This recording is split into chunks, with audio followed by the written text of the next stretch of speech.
Welcome to the station, Kentucky's Conservative Outpost, the only program on in Kentucky and in Louisville that deals with news and politics from a conservative perspective. So I'm your host, Tom Fallbush. I have my co-host with me today, Jim Waters with the Bluegrass Institute, and we have Bob Scott with all things Bob Scott. We need to give you an institute behind your name, Bob. Make you sound really dramatic. But Bob is just one of the most well-connected, influential men in this state, and we're just glad to have him on this program, and also a strong believer and a very strong conservative, and a good friend. Okay, so today we're going to talk about school board races, right? And so we have a wonderful guest we're going to introduce in a moment. But if you've followed politics at all in the U.S., suddenly who's running and who's running your school board and those races that are associated with that are probably the most interesting and dynamic things happening in politics. And you say, well, why is that? What's changed? School board races were this boring little thing that we just did as a community because we had to put somebody on the school board. Well, what's happened is we've had a cultural revolution in this past 10 years that has played out, and dealing with issues such as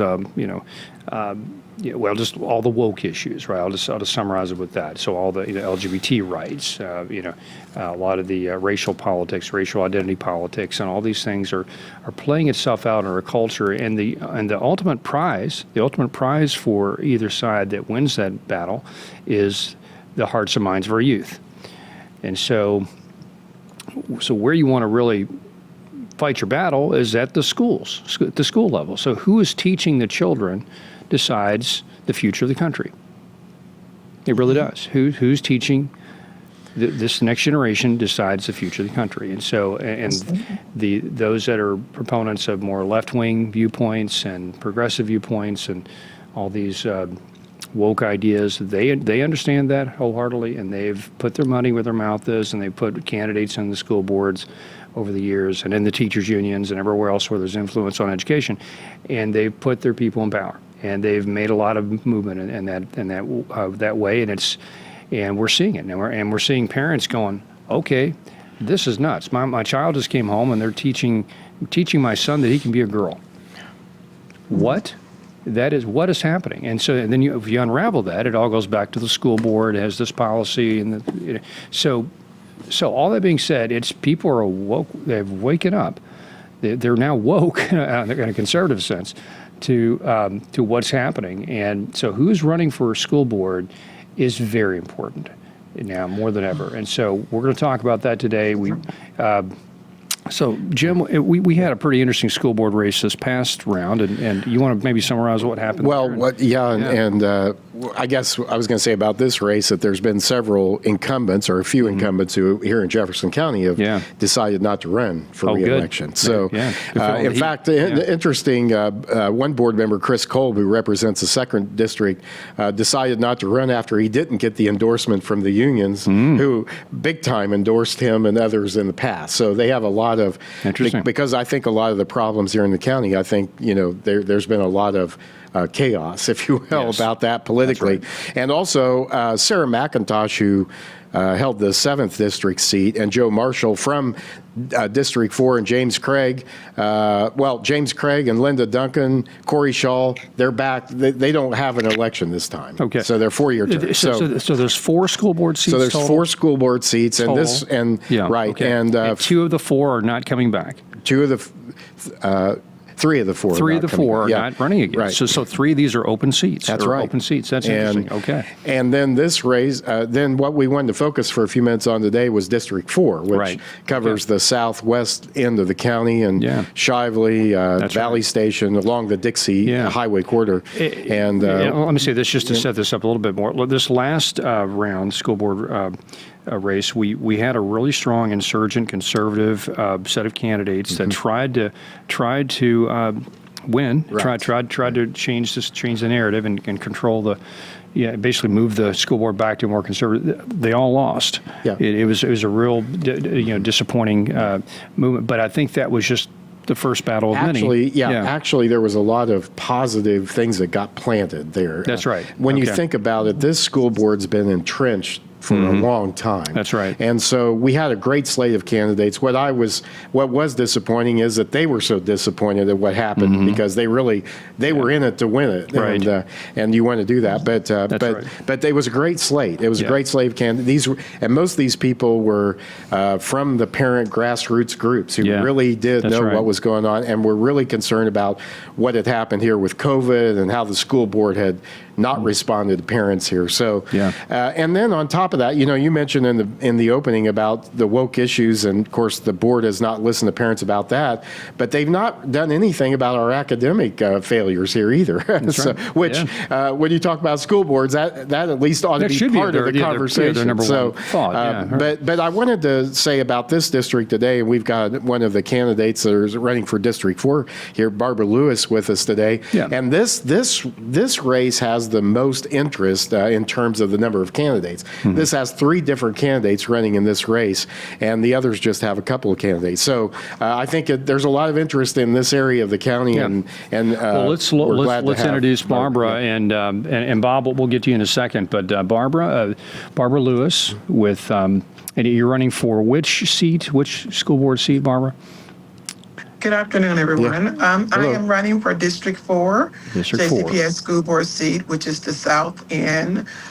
We start here at Valley area, just past the Gene Snyder, and then we wrap around from there to Algonquin, the Park Duval community, all of Shively, all of PRP, and our district actually ends at 7th and Berry. Okay. So we cover 24 schools. 4 of which are high schools. Okay. The others are elementary as well as middle schools. In middle schools, yes. Okay, terrific. So sort of southwest Jefferson County in general. So yes. Perfect. Okay, wonderful. Yes. Well, great. Well, Bob, I'm going to let you do most of it because you follow this race closer than I do. So your questions are going to be better than mine. Well, not necessarily. We're just. Thank you for having me. Absolutely. The opportunity. Barbara, you have a pretty powerful personal testimony, and I think it's really important that people know this and that voters know about this, because you bring to this race, some real passion, and I think that comes from your personal journey. So take a couple of minutes and share just, we don't want to take the whole time with that, but we certainly want to touch on that. So, and I know you could talk a long time about it, but which is great. But give us what you think is the most kind of the highlights of your own how you arrived at this point. Well, I think that it's important to share my journey in education is very important. I was raised in Los Angeles, California, migrated there with my mom, my single mom at the time of, she's always been single, but my single mom from Hattiesburg, Mississippi, at the age of 6 years old. Shortly after relocating to Los Angeles, California, my mother became an addict, so as a result, my younger siblings and I, we were taken into the foster care system by the age of 8 years old. By 13, 14 years old, I ran away from the foster care system after hearing that my younger siblings were getting ready to go back into the system and being taken from my mom. So I took on the responsibility of being a 13-year-old child who cared for my mom and my younger siblings with the mandate of my family never being separated again. And they never was separated again. And so from there, I found myself growing up in the homeless community during my teen years and my early adult years, living on Skid Row. At 13, 14 years old, sleeping on cardboard boxes, a runaway of the foster care system, and dropping out of school in the 7th grade, during which time I got sent 2 angels my way, George and Sherry Duncan, who are from Louisville, Kentucky. And at the time, they were actually in Los Angeles, California, Azusa, California, teaching or learning, working with mental health. And they took me in, they came by my box one day and, gave me a brown paper bag. I call it love in a brown paper bag, sandwiched with a scripture. And after that, they continued to search for me until they found me. And they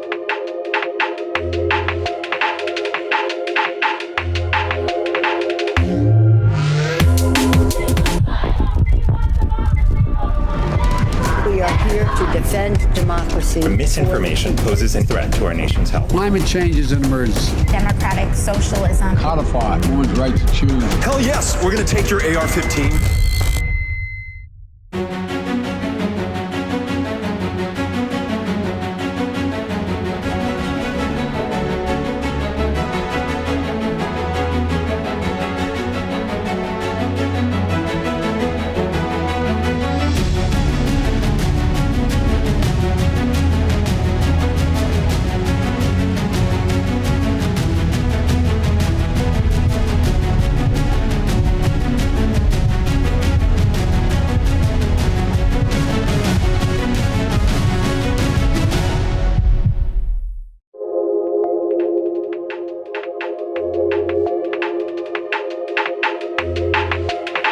Azusa, California, teaching or learning, working with mental health.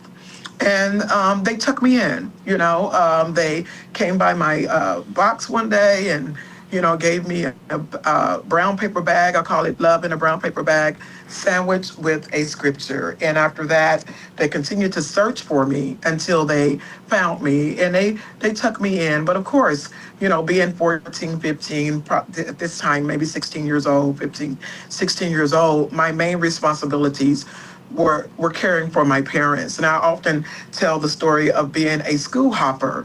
And what that was is basically I would get someone or convince a neighbor or someone to register me in a school because I love education so much, but at the same time, I had to work. I had to do what I had to do to make sure that my family did not suffer, anymore, or my siblings was not separated from my mom again, to make sure that the home environment looked as if my mother was definitely doing what she needed to do, passing the test with social workers and the foster care system. So we would go from school to school, and they would sign me in and say that they were my parents, sign my mom's name, and within 30 days, the administrator would send for me from class, and they would ask for all my paperwork.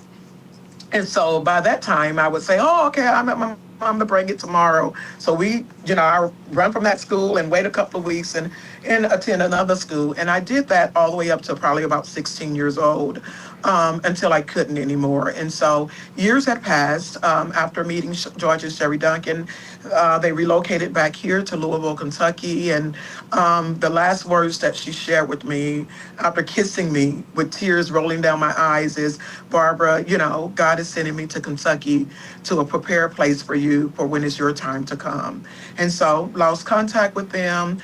By now, fast forward, I'm 23 years old with a 2-year-old son, and I considered the environment, and I call him my salvation. God used my son because, oftentimes with ourselves, we don't, care about what my end may be. But when I looked at my son and I looked at the environment around me and all the men that were in my life, drugs, alcoholism, incarceration, gang banging. I didn't want him to fall through the cracks. So I made a decision to I did my investigation, found Sherry and George Duncan, and on June the 12th, I took a one-way flight here with me and my son in 1996, and we moved to Louisville, Kentucky.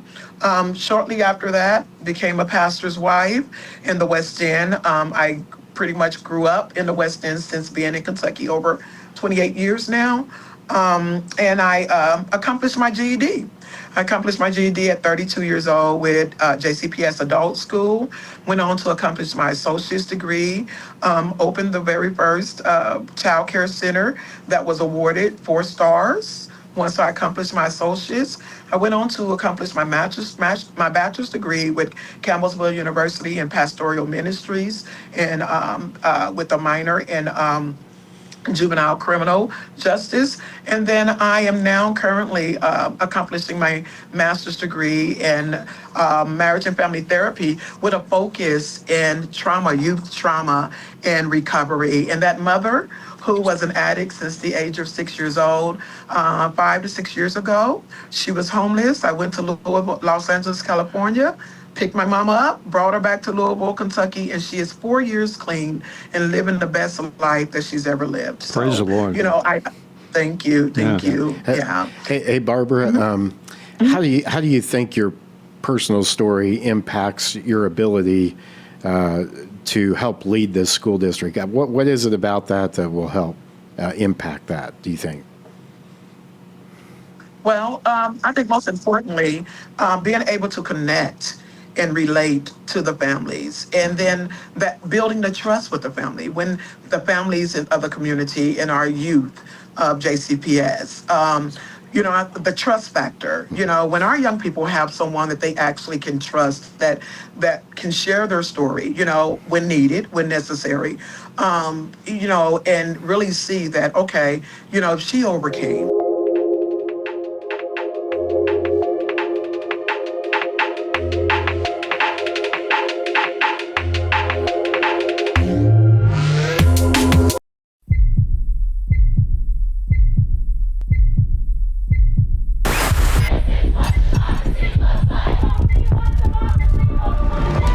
We are here to defend democracy. Misinformation poses a threat to our nation's health. Climate change is an emergency. Democratic socialism. Codify everyone's right to choose. Hell yes, we're going to take your AR-15.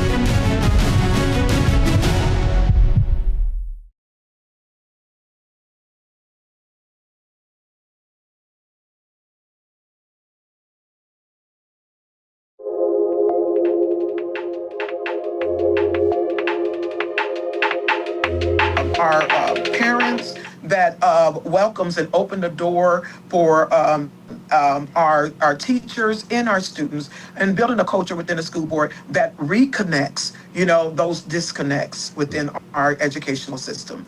Barbara, if we had choices for parents, right, do you think that that would, I think that would impact the board and the way they respond to parents if they knew that parents could take their child and enroll them somewhere else and the dollars would follow, or at least some of the dollars. What kind of an impact do you think that would have on what you're talking about, on board members responding and to parents' concerns? Well, I think it would have an awesome impact. First of all, it would bring forth accountability.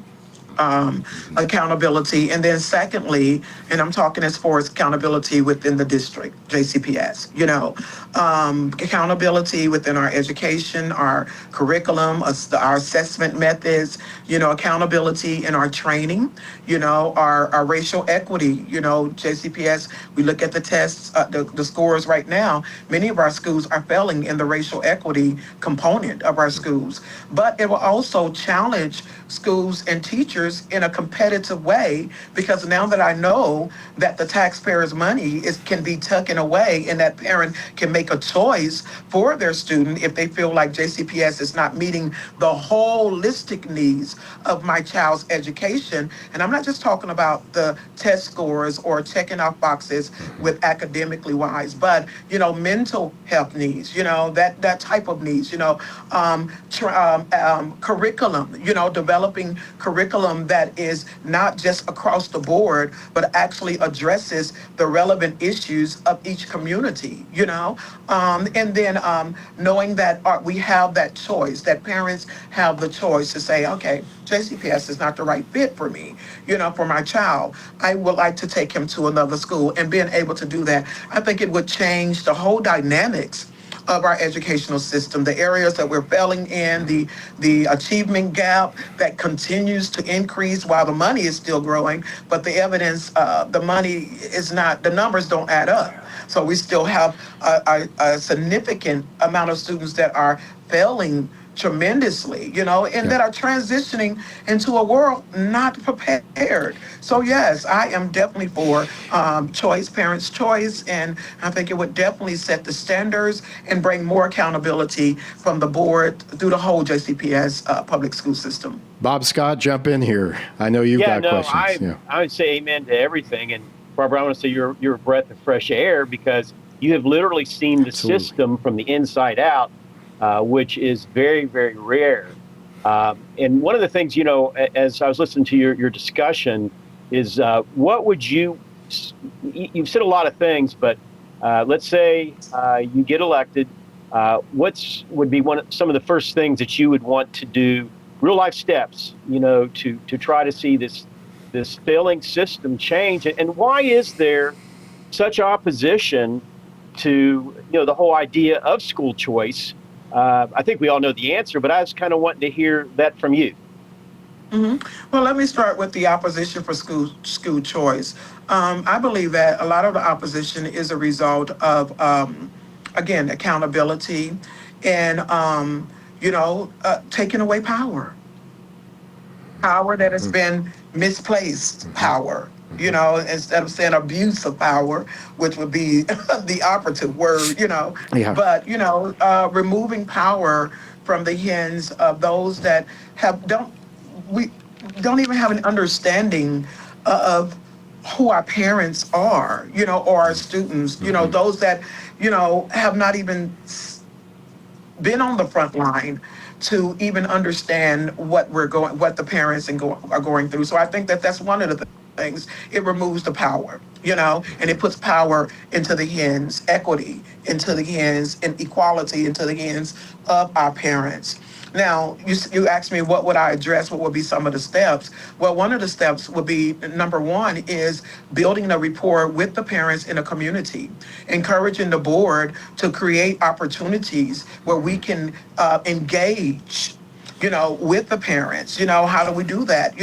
By including our schools, by getting to know our parents of every school, making it, not really making a mandate, I use certain words, but, requesting for us as leaders and as school board representatives to make it a point to actually intentionally build relationships with our parents, build relationships with our students, and then of course build relationships with our educators. And then secondly, I would address the assessment methods.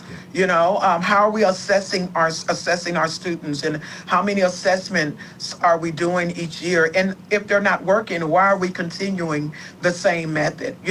So my question is always, okay, we train, we sit in front of videos, we're required as educators to complete a certain amount of hours in order to teach, in order to lead our classroom, and we are trained on assessments. But if those assessments are not effective, then we need to assess the assessment, and then also, how are we guaranteeing that the assessments are being applied and implicated appropriately so that we can get the more accurate results from our students? So an example would be, if we are assessing students based on their grade level, okay, when they come in 12th grade, or they come into school at the beginning of the school year in the 11th grade, 10th grade, 6th grade, or what have you, and we're starting there, that's actually not the starting point. Right. The starting point should be from kindergarten. Great point. From the moment that they come into school, enter into the JCPS system, and then from there, are we tracking the accomplishments of that students? Are we able to see that the curriculum that we have across the board is not working for that student by the time they do enter into high school? We have given them more tools, and we have assessed those students appropriately so that they can be successful, because we know that high school is the exit. Hey, Barbara. Great. We're running out of time here, but I'm so sorry. But no, you did great. great. No, nothing to be sorry about. I wish we had more time. It's a great discussion. Barbara, if we had more time, I was fascinated that you're a bus driver because I bet you have a lot to say about this school bus crisis we've been dealing with in Jefferson County. So, but if we had more time, we'd get into that. But listen, thank you for being on the show, and we encourage anybody that lives in your district, District 4, which is all of Southwest Jefferson County, basically sort of the middle, the west end, down to sort of the Valley Station area, all along the western part of in the southern part of the county. Vote for Barbara Lewis for school board, and let's make some real changes that really affect your community, where you live.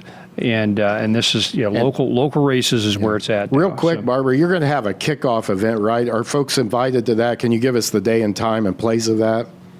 Yes, absolutely. We have our Just the daytime and on August the 11th, August 11th. 2024. It starts at 3:00. It will be at the Union Venue Hall, which is right on Dixie Highway, the Union Venue Hall. Okay. I don't have the address in front of me, but that will be Sunday, August the 11th. People have Google that they can Google it. So That's right. Good. Thank you, Barbara. Barbara, thank you so much. And you've been watching the station. We want to thank our guest, Barbara Lewis, running for school board in Jefferson County, and we'll see you next week.